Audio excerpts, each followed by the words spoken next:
Right, morning everyone. Welcome back to another video. This is the big reveal of what I've bought, what I've replaced the Land Rover Discovery for. So I'm just down here at Chichester train station. I'm just trying to work out how to pay for parking for my car. But yeah, we've got a long day today going up to Liverpool. So a few changes to make. I've got to catch from Chichester to London Victoria, catch the underground to Euston, and then up to Liverpool Lime Street. So it's going to be a bit of a long day. Obviously, you don't know what I've bought yet. A couple of you do.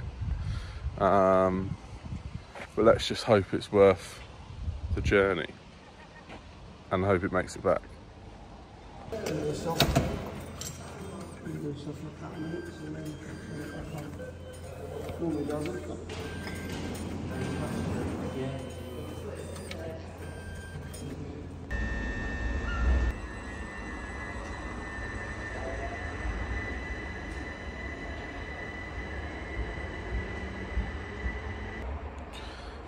So it's 10 to 6 in the morning. I haven't charged my AirPods. My tickets though. But yeah, I've got no headphones. My charger lead is broken. So far, not the best start, if I'm honest. At least it looks like a nice day. Or it's going to be a nice day anyway. Too early to tell. So far we've got 3-minute delay. Yeah. So far we've got a 3-minute delay. More of a good start. Just worried about the times to get across London more than anything, because apparently my ticket says if I don't get that exact service from Euston to Liverpool, the tickets are valid. So I can't mess this up today, and I haven't got a train for a long time. Not without Yaz anyway, because she lives near London. It's second nature. But we've only got a train for 20 minutes into London, and that's about it. But under my own responsibility, I'm not so sure.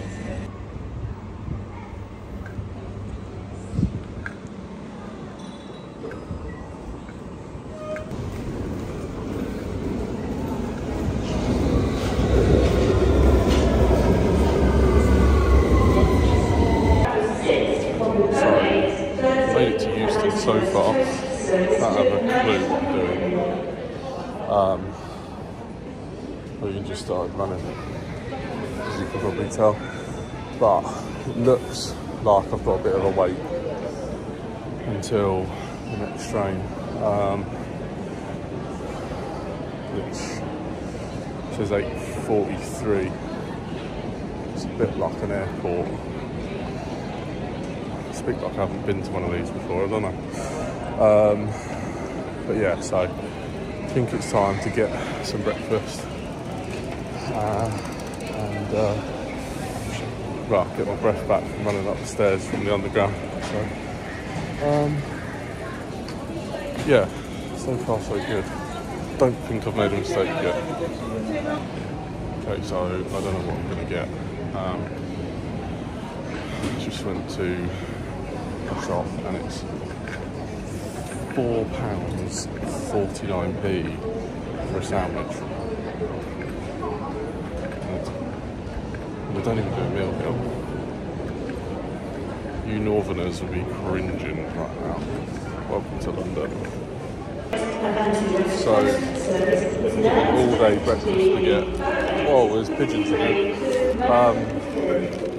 Yeah, that. And a Fanta with £9 something, and it's a cold baguette, sausage, bacon, and I think egg. It doesn't look like it. So yeah, it's not even much of an all-day breakfast, but there you go. Now we wait. It says it's boarding at 25 past. but it's only 10 past now, so I'm gonna go and find somewhere to sit. So that was a sausage, bacon and like chopped up egg mayo, to be fair. But it had sun-dried tomatoes in it. I know London tries to be posh, but they had absolutely no fucking right to be there. So 3 out of 10 at most. Fucking sun-dried tomatoes. Stop being poncy, London. Without opening or destroyed or damaged by the security services. So I made it to Liverpool. His Taylor Swift concert is on today. So yeah, there's lots of girls going mad on the train. It's quite funny listening to them though. There's a group of girls next to me, and all I can say is, you lot are savage.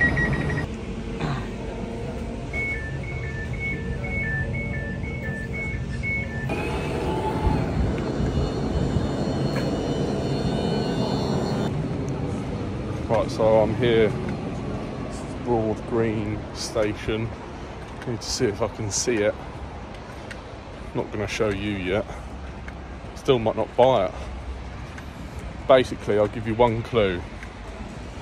I bought this vehicle for £4,250 if it's alright and I buy it. So that'll give you a better insight to what it might be. So it's not here yet, put it that way. So let's see. Obviously it starts pissing down while I'm waiting for him, but yeah, outside some Jehovah's Witness. I haven't seen a Jehovah's Witness place in years. I'll start knocking on my shoulder in a minute. Right, I can see it. It's coming up the road now. It looks good. Here he is. He's got his kids in the car. Looks really good, actually.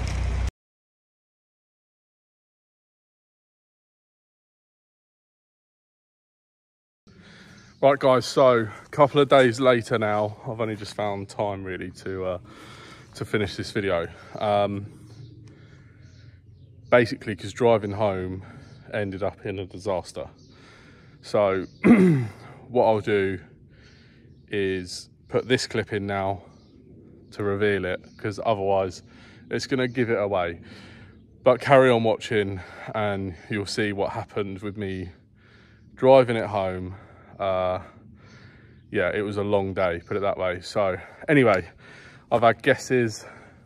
I've had, it's definitely a Land Rover, it's definitely a Toyota.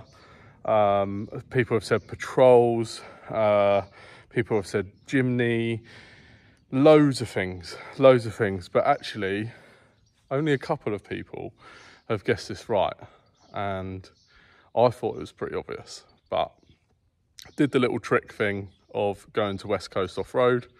That's what put people onto a Toyota, but all I'm going to say is it's not. This is what it is.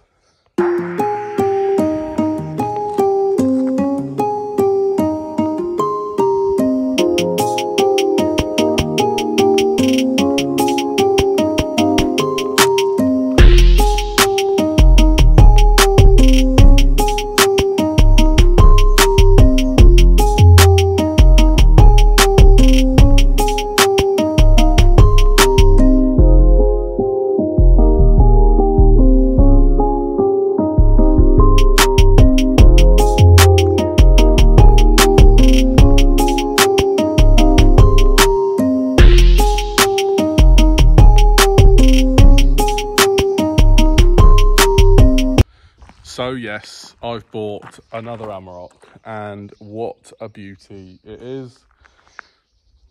It is probably the cheapest Amarok you could buy, although I've had a dramatic time buying it. I would say it's the cheapest Amarok you could buy without issues as such running. But anyway, I paid £4,250 for this. It is a 2011 2-litre TDI Trendline. So it's the bi-turbo 163 horsepower one.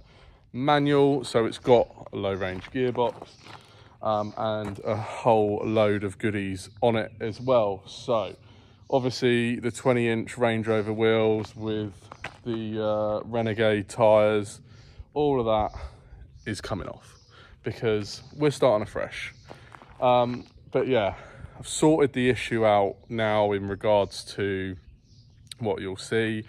This one's done 170,000 miles, which even so isn't that bad. Cam belts have been done, water pump, blah, blah, blah. So yeah, I'm not going to go on too much and show you around it, like I say, because otherwise this video could go on and on. We'll do another video for that as we speak, but we'll go and have a quick lap round and that's about it. So flip the camera around. So as you can see, I actually really wanted one of these in silver because I think they look really clean, really fresh. Don't get me wrong, there's some marks on it, but for £4 what do you expect? So front bumper doesn't quite fit very well, but yeah, look at these wheels and tyres, they're like brand new. If anyone wants these, hit me up. Bodywork's all pretty good. Rear touch, so it's come with this sport canopy thing, which, excuse me, is full of my tools because I've been at work today and I've only just finished. So it comes with that. Rear bumper has been painted in gloss black, which looks really cool. Forget the number plate.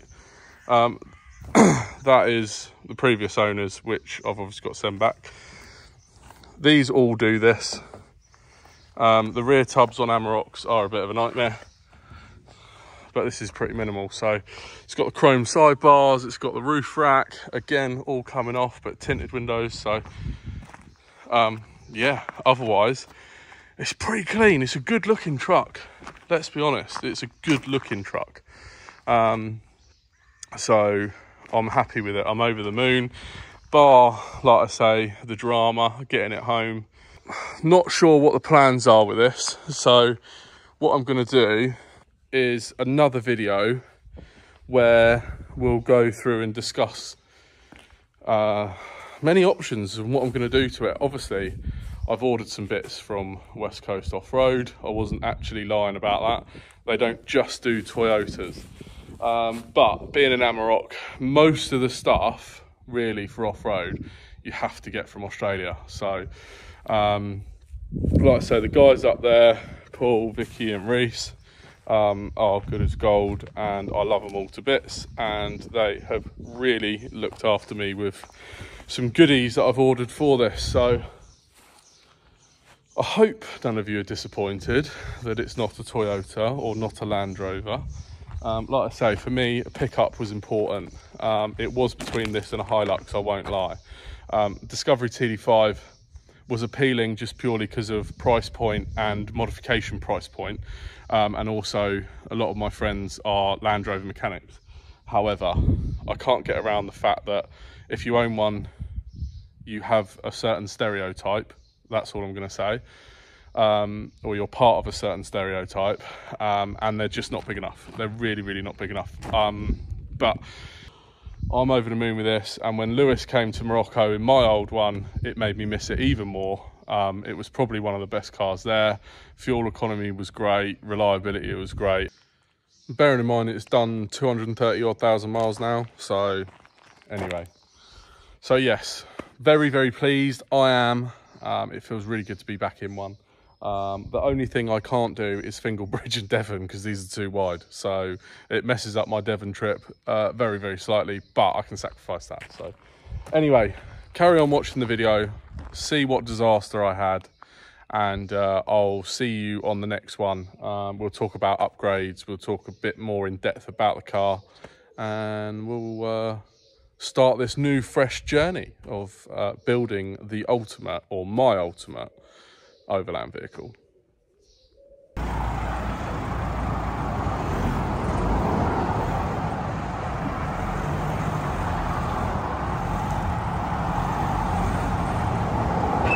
It's a good start. It's a real good start. All right, so in the recovery truck. So this is just a precautionary thing. I'm not in a rush to get home, but I think it's all right. It's just a sensor, dodgy sensor, but you just don't know. And when it comes to oil pressures, better to be safe than sorry, innit? So basically, you don't want to, this isn't roadside thing, he's an agent or contractor, so he's going to take me to nearest services. Right, so basically what's happened, and to be fair to this guy, he's told me it's done it before, but not how this just happened. So there's a red oil light, it flashes 3 times, it beeps, it flashes 3 times, and then it went off. The guy said to me it did it once before, and funnily enough, bought this out of the Amarok Owners Club, and it was back in January or February. He actually posted in there just to say it's just done it, took it to the garage, can't find anything. So I've got my Carly adapter, which is quite good for like VAG stuff, diagnostics. It's mainly for coding, but I brought that with me anyway. It doesn't come up with a code, and the oil pressure light goes off. And it did it coming down the motorway 3 times with a beep, and then went off. But then about 10 minutes later, it started flashing constantly, it didn't go off. So first time I thought, he said it only happens on long journeys down the motorway, and that's it. And to be fair, if you actually Google that with an Amarok, quite a few people said the same thing, faulty sensor, whatever. Engine's mint, sounds good, still drives fine, doesn't reduce power, doesn't make any noise, whatever. But when it didn't go off, I thought, it still sounds lovely, don't get me wrong, but I don't want to risk this. So plugged in my Carly, still, even with it flashing, no fault code. And annoyingly, I can run all live data on that, but I can't, it hasn't got an option for oil pressure. Because I was hoping I'd read a sensor and it would read it at like 0 bar or PSI or whatever it's measured in, I don't know. Because if it measured 0, chances are the sensor's just not reading anything. If it measured low, it normally tells you the parameters of what it should be. Or at least I could have found them on Google. But if it was low, then yeah, danger. But if it was 0, then chances are it could have been a sensor. Turn it off, turn it back on again, or the light stops flashing, you can drive and whatever. So as I'm not massively in a rush to get home, I thought I'd call the AA, because they've got VAGCOM, so they can read that, and they might be able to do a manual pressure test for me. So